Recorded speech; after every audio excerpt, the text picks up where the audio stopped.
The Tales from the Calamity. The Walker's Path. This is the story, brace yourselves, of Minfilia.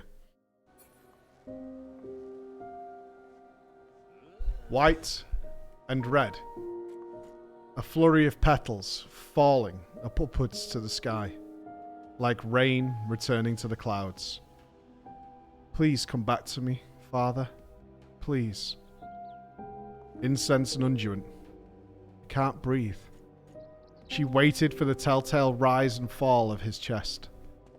Eyes closed, he looked as though he was asleep. Almost.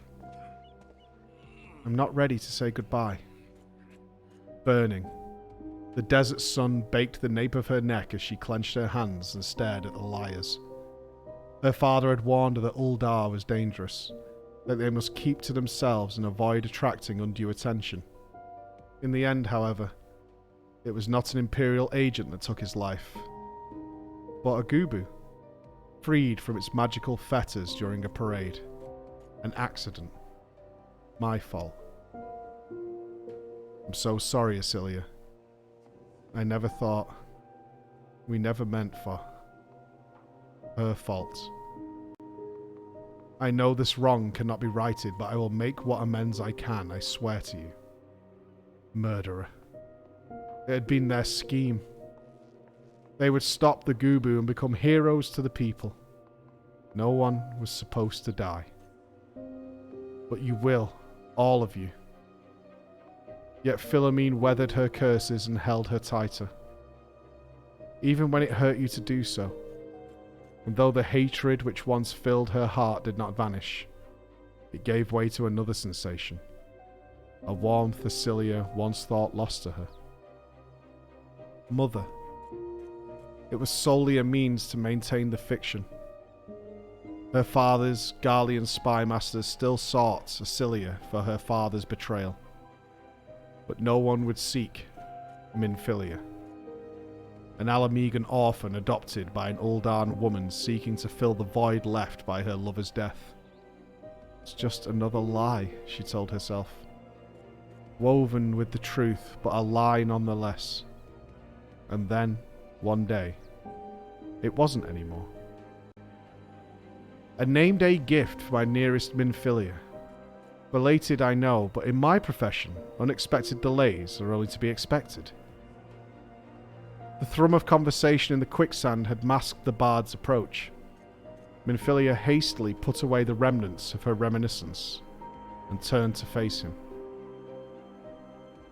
Perpetually passing by, Thancred had drifted in and out of Minfilia's life for years. He had been 17 when they first met, 5 years her senior. Or so he claimed. His carefree demeanour belied many secrets, not least his skill with a blade. The manner in which he had battled the creature which slew her father was proof of that. Of course, he preferred a subtler approach when circumstances allowed. Minfilia?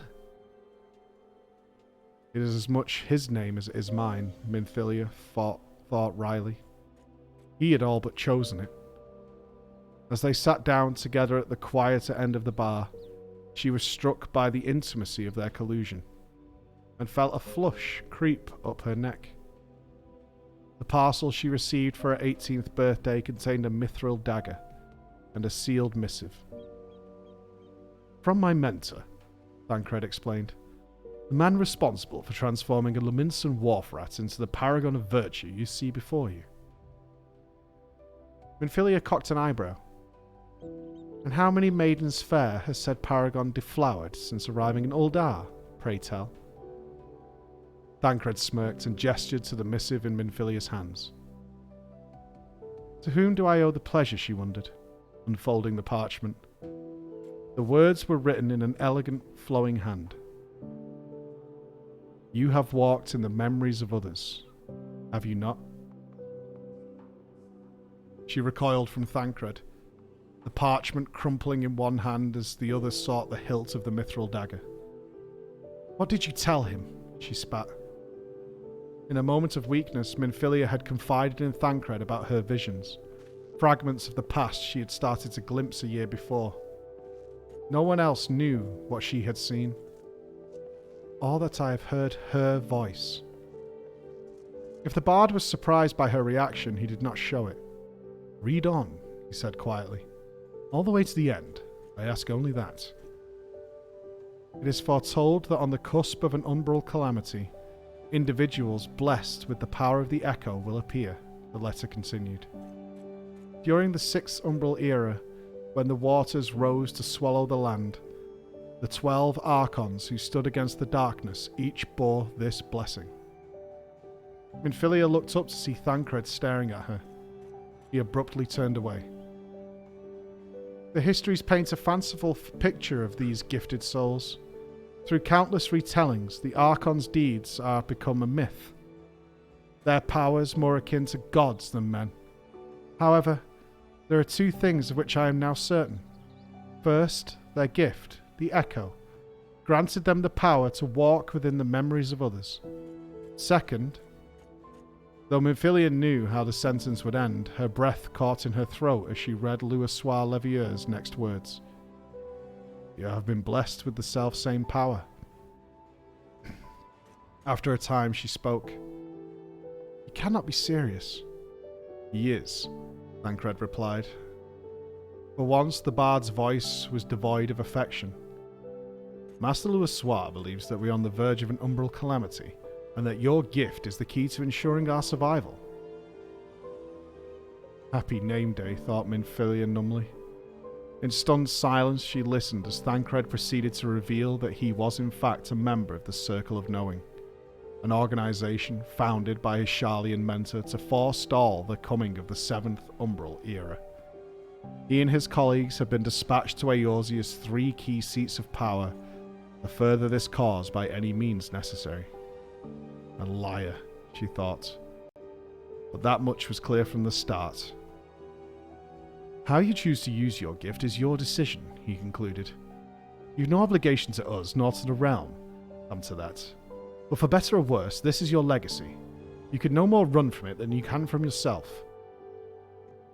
She bit her lip. I am not ready to face this, but I will. Though separated by countless malms, Minfilia and Louisoix searched for answers together. But being no scholar, Minfilia sought knowledge via other means. There are more like me, but different, she wrote to him. We wander in the darkness alone. But if we came together and shared our experiences, we might yet come to understand the echo, mayhap even to control it.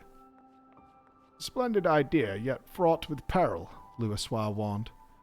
As you well know, men are wont to fear the gifted. Proceed with caution, my child, and do not allow your true intentions to become known. Minfilia could not help but smile. This child is more experienced than you think. To outsiders, the Path of the 12 was but one in a sea of obscure religious sects devoted to the pursuit of spiritual knowledge. Its charismatic antecedent, the Lady Minfilia, led a small but devoted following of walkers, so named for their resolution to walk the path with her, a lie woven with the truth. The Circle of Knowing was of great help in those early days, particularly in identifying those who had woken to the echo. Their ranks swelled, and 2 years after she had first learned the name of her gift, she began to educate others in its use. And so the days passed, some more quickly than others. The Order grew, and with it, its mission expanded, as did the risks. There were days of celebration, of sorrow, of waiting, of greetings and farewells, and sometimes all of them at once. Nail Van Darnus is dead. It should be over. Alone in the hall of the first step, Minfilia paced. Overhead, the Lesser Moon Dalamud continued its descent towards Eorzea, apparently indifferent to the demise of the Meteor Project's chief orchestrator. Can naught else be done? As if in answer to the question, there came a gentle knock at the door. The white-haired Ellison who entered was not quite what she had pictured when she penned the invitation. He's older now, she thought. As are we all. Archon Louisoix, it's an honour to meet you at last, she began. Though now that I have said it, it feels wrong, somehow. Indeed it does. Louisoix replied. As he held her gaze, a slow grin spread across the Archon's time-worn face, and the pair broke into stifled, then heartfelt laughter. They spoke of better days and beloved colleagues, of exciting discoveries and shared accomplishments. It was natural, unforced, as if we have always known each other, as if we are family. Gradually the conversation slowed. No longer could they postpone the matter at hand, for the hour of reckoning was upon them. So what now? Minfilia began. Louisoix shook his head. Now we must part ways. Where I go, you cannot follow. The Archon's plan was to summon the 12 using forbidden arts known only to him. With their combined strength, he was certain that he could prevent the fall of the Lesser Moon. Such strength, however, posed a threat in itself. Should Eorzea's patron deities assume physical form, it seemed more than likely that they would be prone to the same appetites as the gods of the Beastmen. Should that prove the case, their mere presence would bleed the land of life. And so Louisoix would instead call upon a fraction of the 12's power, enough to stay Dalamud's descent and no more. Seems a fine balance to strike. Are you certain you can do it? Louisoix's voice was distant. Mayhap not, but the 12 cannot be suffered to set foot upon Eorzean soil. And then, head bowed, he told her the rest. No, Minfilia shivered, suddenly feeling weak and cold. She had to fight the urge to rub her arms. Is there truly no other way? None half as reliable. He placed a hand on her shoulder. If I do not return, the others will look to you. You must be prepared to lead them. But I am not ready. She turned away, closed her eyes in a bid to stem the tears. Do they know what you intend? They know enough. He stepped forward. Darker days lie ahead, but know that where there is darkness, there will always be light. His voice was soft and reassuring. A father's voice. You will see the truth of this, Minfilia. When one who bears the light comes to stand before you, one who is gifted like you, together you will greet the dawn. Minfilia turned to face Louisoix once more. In the soft blue of his eyes shone cold steel. She held his gaze until she could no longer bear it. Please, come back to us. Please. After the Calamity, Minfilia and Thancred summoned the surviving members of the Path of the 12 and the Circle of Knowing to a joint meeting. As Minfilia shared the wishes of the late Louisoix Levieux, all present listened in quiet solemnity. And when she called for objections to the union, none were forthcoming. Henceforth, we shall be known as the Scions of the Seventh Dawn, she declared, and all agreed it was an apt name. In times of trouble, she often gazed upon the fragments of Tupsimati, enshrined on the wall of her solar in the new waking sands. What gave you the strength, she wondered? Who guided you through the darkness? For 5 years she faithfully carried out his wishes. 5 years she kept the faith and believed in his words. 5 years spent working, watching, waiting, but not in vain. For when the adventurer entered the solar to greet the Scions, she knew it. I am ready. The end. It's a bit sad. Yeah, it was forced upon her. It's a bit sad. It's a bit sad. Yeah.